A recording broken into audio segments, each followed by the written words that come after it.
I stare at the quarterly revenue report glowing on my laptop screen. $62.4 million in 11 months. My hands shake slightly as I close the presentation. The glass conference room feels cold despite the afternoon sun streaming through the windows. Incredible numbers, team, I say, looking around the table at my colleagues. My voice carries quiet pride. This app started as a simple idea in my tiny studio apartment. Now it's the company's biggest success story. CEO Marcus Reed barely glances up from his phone. Thanks, Eliza. Good work. His tone is flat, distracted. Something feels off. Then he slides a manila folder across the polished table toward me. The paper makes a wisping sound against the glass surface. My stomach drops before I even open it. Your services are no longer required, he says with eerie calm. His blue eyes are cold, empty. And as per your contract, the IP rights to the app belong to the company. The words hit me like ice water. No warning, no explanation. Just a security guard standing by the door, waiting. I built this. Every line of code, every user journey, every late-night debugging session, and now they're throwing me away like garbage. My hands tremble as I close the folder. This can't be happening. 16 months earlier, I'm sitting in the break room eating a sad desk salad. The office buzzes with typical Tuesday energy. My regular job as a junior developer pays the bills, but barely. Anyone have ideas for our next product? Marcus asks, grabbing coffee from the machine. He's trying to sound casual, but I can tell he's stressed. Our last 3 app launches flopped hard. I swallow my bite of lettuce. What about something for freelancers? Like a daily planner that adapts to their chaotic schedules? Marcus laughs. Actually laughs. Freelancers don't have money, Eliza. We need paying customers. But CTO Sarah Chen looks interested. She leans forward, eyes bright. Tell me more. I explain my vision. An app that learns your work patterns and suggests optimal schedules. It would track deadlines, break big projects into smaller tasks, and send smart reminders. Build a prototype, Sarah says. In your free time, of course. Marcus shrugs. Sure, knock yourself out. Just don't expect company resources. I nod eagerly. Free time? I'll make time. This idea has been burning in my brain for months. Finally, someone wants to hear it. That night, I start coding in my cramped studio apartment. My secondhand laptop hums as I work until 3 a.m. This is it. This is my shot. 3 months later, my pet project is ready for beta testing. I've poured every spare moment into it. Weekends, lunch breaks, the hour before work. My social life is basically dead, but I don't care. I quietly recruit 50 college students as beta testers. No budget for marketing, so I get creative. I post in study groups, email friends, hang flyers on campus bulletin boards. The response is immediate and electric. This app saved my life. One student messages me. I actually submitted my thesis on time. Finally, something that gets how my brain works, writes another. Within a week, those 50 users become 500, then 5,000. The app spreads like wildfire through college networks. Students are sharing it on social media, recommending it to friends. I work my regular 9-to-5 job, then rush home to handle bug reports and feature requests. My eyes burn from staring at screens, but my heart races with excitement. Marcus stops by my desk one morning. Heard your little side project is getting some traction. A little, I say, trying to sound casual. Inside, I'm screaming with joy. Keep it up, he says with a patronizing smile. Maybe we'll actually use it someday. If only he knew what was coming. The TechCrunch Conference Center buzzes with energy. Hundreds of developers, investors, and entrepreneurs fill the massive auditorium. I'm here as Marcus's assistant, basically carrying his bag and taking notes.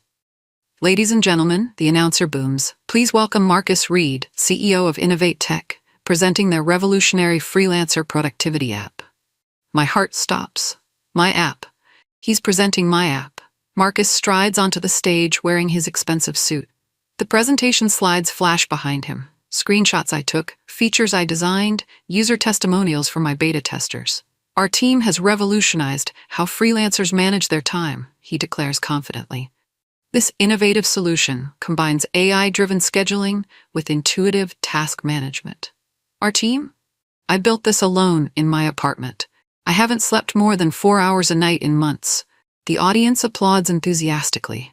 Several investors lean forward, clearly interested. Marcus is getting credit for my blood, sweat, and tears. I sit in the back row, invisible. My name appears nowhere in the presentation.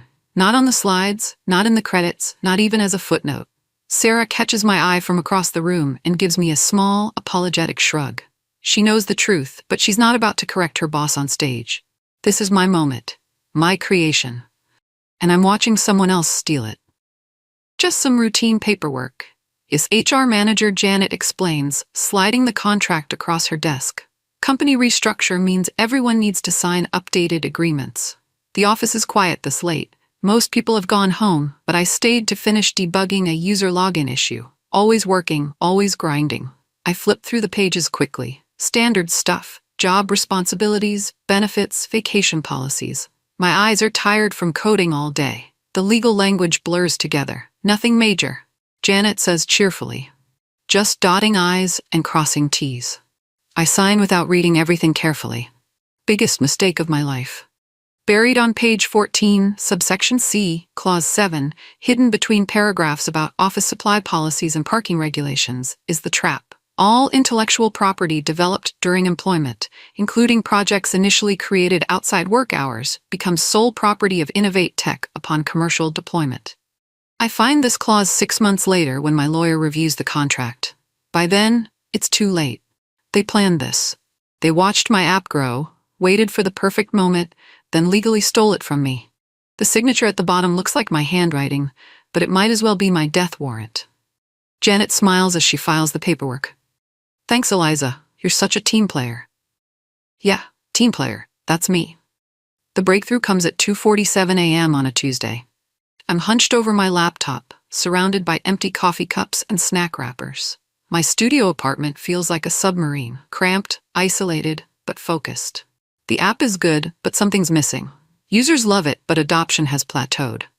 I need that special sauce, that killer feature that transforms a useful tool into something indispensable. Then it hits me. Instead of just scheduling tasks, what if the app learned from user behavior? What if it could predict when someone works best and automatically suggest optimal work sessions? I code furiously until sunrise. Machine learning algorithms, behavioral pattern recognition, adaptive scheduling. This isn't just a planner anymore, it's an AI-powered productivity partner. I release the update quietly, no fanfare. Within hours, my phone explodes with notifications. This is magical, one user writes. It knows me better than I know myself. Usage jumps 400% in a week. Paying subscribers multiply daily. The app climbs the charts in productivity categories. Marcus calls an emergency meeting. Whatever you did, do more of it, he demands. This thing is printing money. But he still treats it like his creation. My nights of coding, my innovative thinking, my breakthrough moment, all credited to the team. I smile and nod. Let him think he's in control. He has no idea what I'm capable of. The security guard escorts me to my desk like I'm some kind of criminal. Other employees stare as I pack my few personal items into a cardboard box. A coffee mug from my college, a small plant my mom gave me, a stress ball shaped like a cat. My hands shake as I log out of my computer for the last time. But then I remember something important. Something they overlooked. The original codebase for my app lives in my personal GitHub repository. I built the first version entirely on my personal equipment, using my personal accounts. The company version was copied from my original work. My lawyer will love this detail. In their rush to fire me, they forgot one crucial fact. I still own the foundational code. The license agreement they're using is linked to my GitHub account. If I revoke access, their entire app infrastructure crumbles. I don't do anything yet. Revenge is a dish best served cold, and I want mine frozen solid. Marcus watches from his office as I leave. He looks smug, satisfied. He thinks he's won. He has no idea that I just walked out with the keys to his kingdom. The elevator doors close on my old life. When they open again, everything will be different. I pull out my phone and text my lawyer. We need to talk. Within a week, the whispers start. I hear it through my network of freelancer friends, the same people who beta tested my app in the beginning. Did you know Eliza built that entire app herself? One posts in a Facebook group. Yeah, she hired me to design some icons last year. Another responds. She was super cool to work with. Really knew her stuff. Wait, Innovate Tech fired her? That's insane. She was that app. I never asked them to defend me. They're doing it because they remember the truth. They remember late-night Zoom calls where I walked them through features. They remember me paying them from my personal PayPal account because I had no company budget. The conversations spread across social media. Designers, developers, content creators, they all start sharing their experiences working with me directly. Marcus probably has no idea this is happening. He's too busy taking credit in boardrooms to monitor what actual users are saying online. But I'm watching. Every comment, every share. Every person who remembers that I was the real architect of this success. The truth has a funny way of surfacing. People who were there, who witnessed the creation process, they don't forget. They know who really built what, and they're not staying quiet about it. My phone buzzes with supportive messages all day. "We got your back, Eliza. This is so wrong. Keep fighting." I'm not alone in this. I never was. I stare at the email draft for 20 minutes before hitting send. My Harvard alumni network has always been supportive, but this feels different. This feels like asking for help. The subject line is simple, a situation I wanted to share. I keep the message short and professional. Just the facts. I built an app that generated $62.4 million in revenue. The company fired me and claimed ownership of my work. I'm exploring my legal options. No anger, no sob story, just the truth. I send it to 50 people, classmates, professors, former mentors. Within an hour, my inbox explodes. "This is outrageous," writes Jennifer, now a VC at a major firm. "Want me to make some calls?" "I've seen this happen too many times," responds Professor Martinez. "Let's get lunch and discuss options." "Sharing this with my network," says David, who runs a startup accelerator. "This story needs to be heard." By evening, my story has circulated through 3 separate professional networks. Alumni from Harvard, MIT, and Stanford are discussing it. Some are just offering support. Others are suggesting concrete actions. Marcus gets his first hint that something's wrong when his biggest investor asks him pointed questions about the developer who built your flagship product. He calls me that night. I don't answer. The ripple effect has begun. The recruiter's name is Victoria Sterling, and she works for tech giant, Innovate Tech's biggest competitor. Her email subject line makes me do a double take. "Blank check opportunity." "Hi Eliza," she writes. "I've heard about your situation. We'd like to offer you not just a job, but complete creative control and unlimited budget to build a competing product. Name your salary, name your team, name your timeline." I read the email 3 times. Tech giant wants to hire me specifically to destroy my old company. They're offering me the ultimate revenge, building a better version of my own app with infinite resources. The offer is tempting.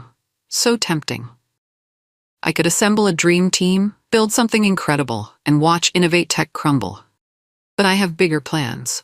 I write back politely, "Thank you for the generous offer. I'm currently exploring other options, but I'll keep this in mind." Victoria responds within minutes. "The offer stands indefinitely. When you're ready to show them what you can really do, call me." I screenshot the conversation and save it in a folder labeled Options. Let Marcus wonder why his competitors are suddenly so interested in me. The best part? This recruiter reached out to me. I didn't apply anywhere. My reputation is growing, and people are starting to understand my value. Soon, Marcus will understand it too. The panel is called Ethics in Tech. Who owns innovation? Perfect timing. I sit on stage next to 4 other panelists, including Marcus. He probably accepted the speaking engagement weeks ago, back when he felt untouchable. Now he shifts uncomfortably in his chair. The moderator asks each panelist to share their perspective on intellectual property disputes. When it's my turn, I speak calmly into the microphone. I recently experienced a situation where I developed a successful product, only to have my contributions minimized and my employment terminated. It's a reminder that contracts matter, but so does basic fairness. I don't mention names. I don't have to. Marcus's face turns red as 300 industry professionals connect the dots. His company just had massive app success. There was just a high-profile firing. The math is simple. During the Q&A, someone asks Marcus directly, "How do you ensure developers get proper credit for their innovations?" He stumbles through a generic answer about team collaboration and shared success. His voice wavers. Sweat beads on his forehead under the stage lights. After the panel, attendees approach me with business cards and LinkedIn requests. Marcus leaves through a side exit, avoiding the networking reception. The video of the panel goes live on YouTube the next day. By weekend, it has 50,000 views. Marcus finally understands. I'm not going away quietly. Intellectual property law is complex, but your case has merit, attorney Rebecca Chen explains across her mahogany desk. Her office overlooks the city from the 32nd floor. Awards and diplomas line the walls. I've hired the best IP lawyer money can buy.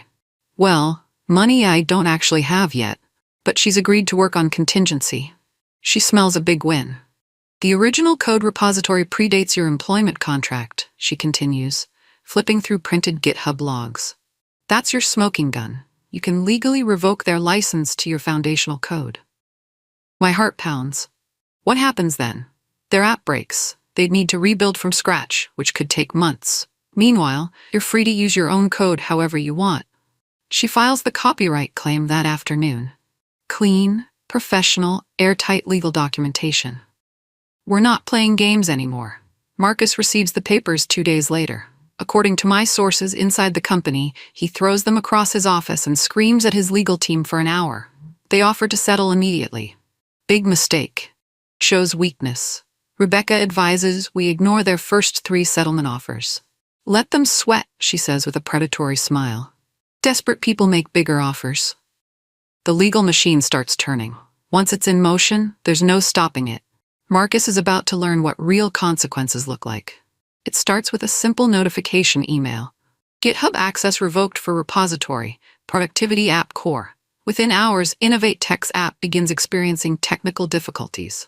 First, the login system becomes unstable. Then the AI scheduling features start glitching. By evening, user complaints flood their support channels.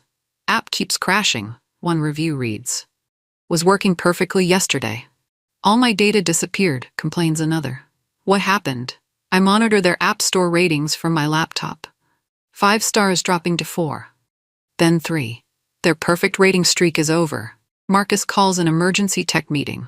According to my friend who still works there, he's screaming about sabotage and hacking.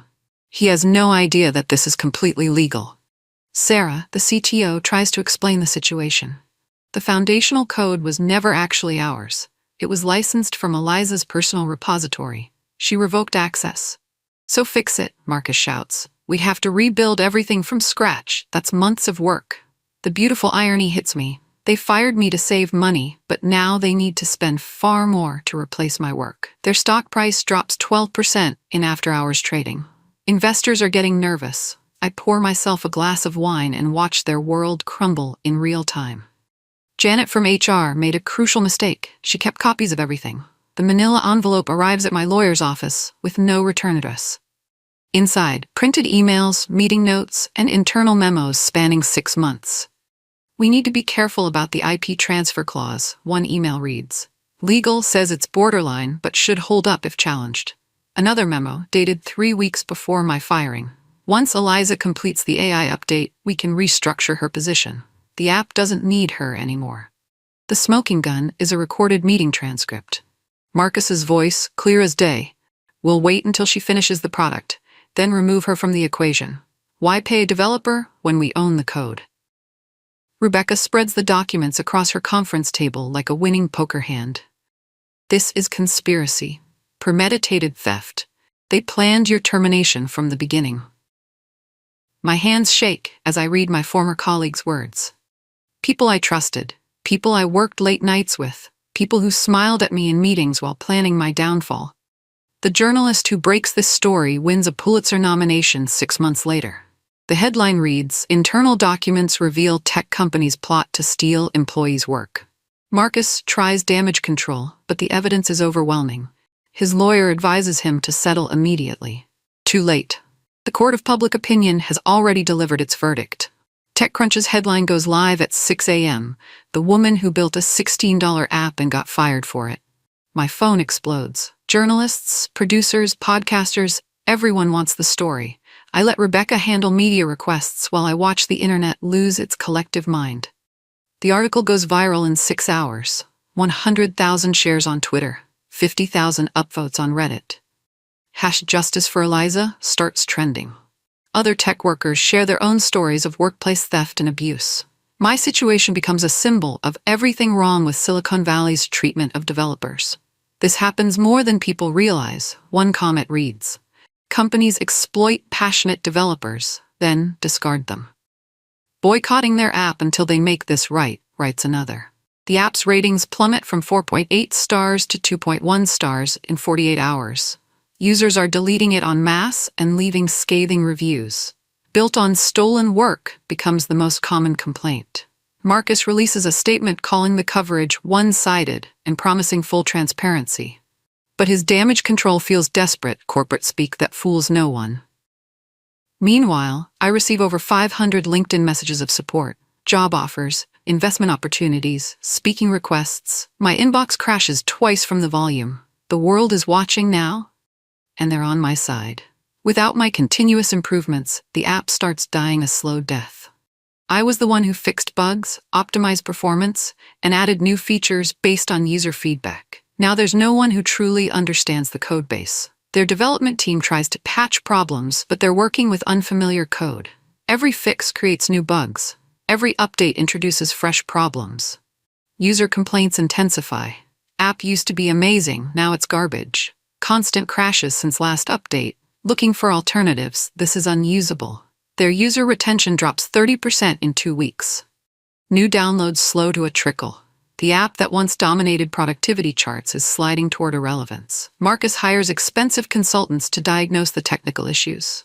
They spend weeks analyzing the code only to conclude what Sarah already told him. The entire foundation needs rebuilding. How long?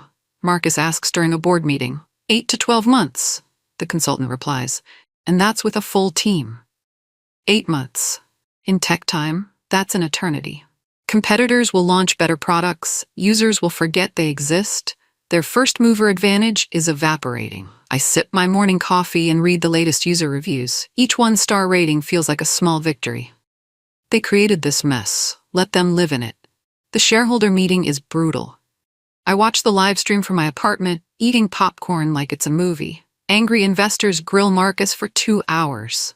They want explanations. They want accountability. They want their money back. How did you let one employee become so critical to operations? Demands Patricia Wu, the fund manager who led their Series B.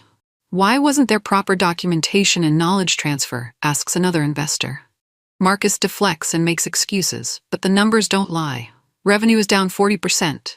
User growth is negative. Their valuation has dropped from $200 million to $85 million in 3 weeks. The board votes 6-2 to begin exploring alternative leadership options. Corporate speak for. Marcus is toast. After the meeting, several investors reach out to me directly. They want to understand what really happened. They want to hear my side of the story. I schedule coffee meetings with 3 of them. Professional, cordial, informative. We made a mistake backing Marcus, Patricia admits over lattes. We should have been backing you. What are your plans now? Asks David Kim from Venture Partners. I smile mysteriously. Something bigger, something better, something entirely mine. Their eyes light up. The word funding hangs unspoken in the air. The hunters are becoming the hunted.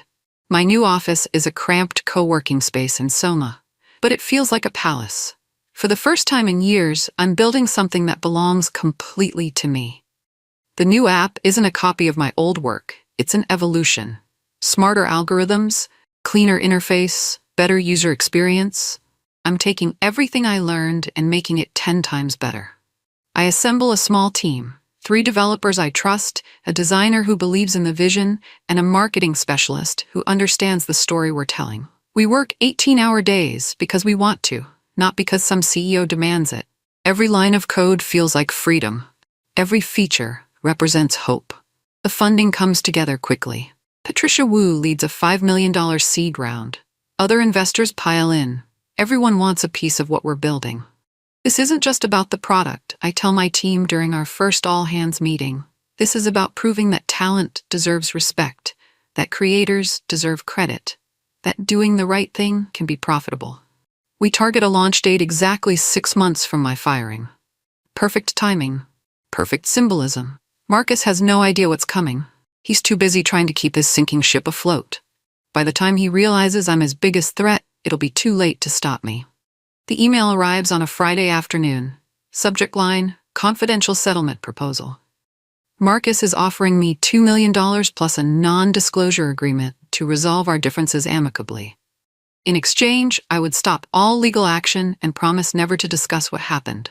I screenshot the email and posted on Twitter with the caption, "Someone thinks silence can be bought. It can't."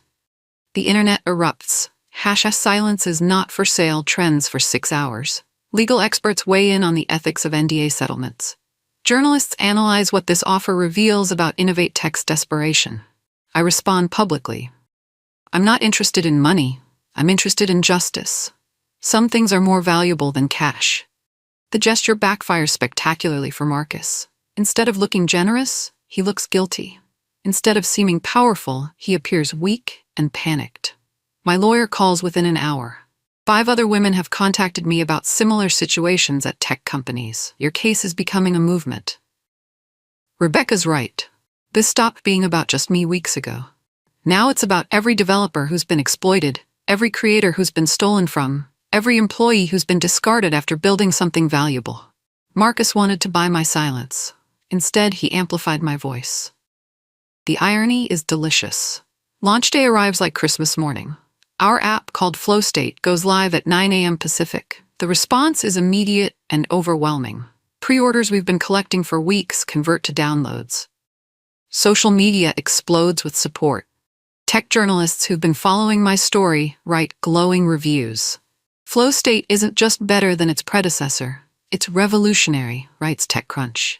Eliza Monroe has proven that talent and ethics can coexist, says The Verge. Within 24 hours, we hit 100,000 downloads. Within a week, we're at 500,000. The app shoots to #1 in productivity categories across all platforms. Users love the transparency. We publish our development blog, showing exactly how features are built. We credit every team member by name. We operate like an anti-Innovate Tech. Marcus releases a statement calling Flow State a copycat product. The market responds by downloading our app even faster. Patricia Wu stops by the office with champagne. "Series A," she asks with a grin. "Let's talk," I respond. "We're not just succeeding, we're dominating." Marcus's worst nightmare is coming true. I'm better without him than I ever was with him. The student has become the master. The SEC investigation begins quietly, but news leaks within days. Someone tipped off regulators about Innovate Tech's inflated user metrics and revenue projections. Internal emails show Marcus instructed his team to count phantom users and report beta downloads as paying customers. The $62.4 million revenue figure that got me fired? Half of it was fake. Federal investigators raid Innovate Tech's offices on Tuesday morning. Agents cart away servers while employees watch in shock. Marcus hires criminal defense attorneys. His corporate lawyers quit. Board members distance themselves with carefully worded statements. The SEC probe reveals years of fraudulent reporting, fake partnerships, imaginary customers, revenue recognition violations. Marcus built his empire on lies. Now those lies are collapsing on top of him.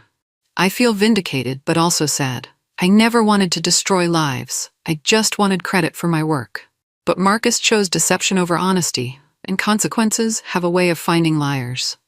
The board meeting lasts 6 hours. When Marcus emerges, his face is ashen. He carries a cardboard box, the same walk of shame I took months ago. The press release. Innovate Tech announces leadership transition. Marcus Reed has resigned to pursue other opportunities. Stock price drops another 20%. Employees start job hunting. Sarah Chen gets promoted to CEO, but inherits a mess. Half the engineering team has quit. The app is still broken. Marcus disappears from social media. Industry conferences quietly remove him from speaker lineups. I watch his fall from my new corner office. Flow State just closed our Series A at a $50 million valuation. Success is the best revenge, but watching your enemies self-destruct is pretty satisfying too. Marcus fired me for building something valuable. Now his lies have fired him from everything he thought he owned. The realtor shows me 3 floors downtown. Floor 15 offers perfect views of Innovate Tech's office across the street. "I'll take it," I tell her. "You'll need to negotiate with the new owner." I smile. Actually, I am the new owner. Buying the building was business, prime real estate, great investment. The fact that Marcus will see my logo every morning? Pure coincidence. I don't evict Innovate Tech. Instead, I triple their rent when their lease renews. Market rates. Sarah Chen meets to discuss terms. This is awkward, she admits. Business is business, I reply professionally.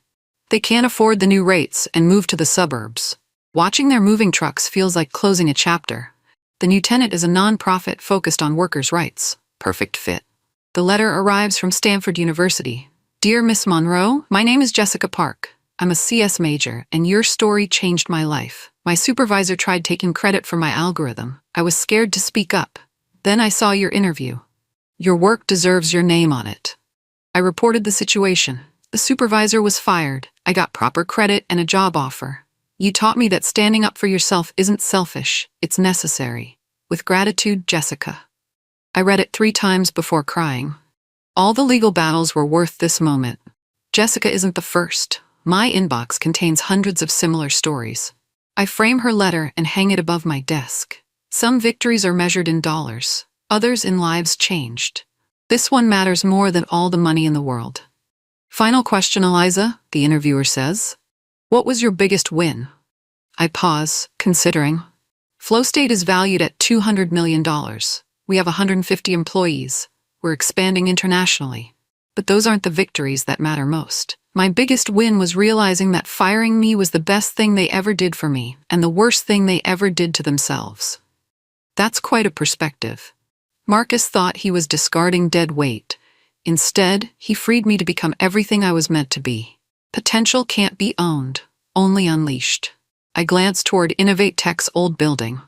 They had no idea what they were losing. But I had no idea what I was gaining. Behind me, carved into glass, FlowState, where talent finds its true home. They thought they could erase me. Instead, they just gave me a bigger canvas to paint on.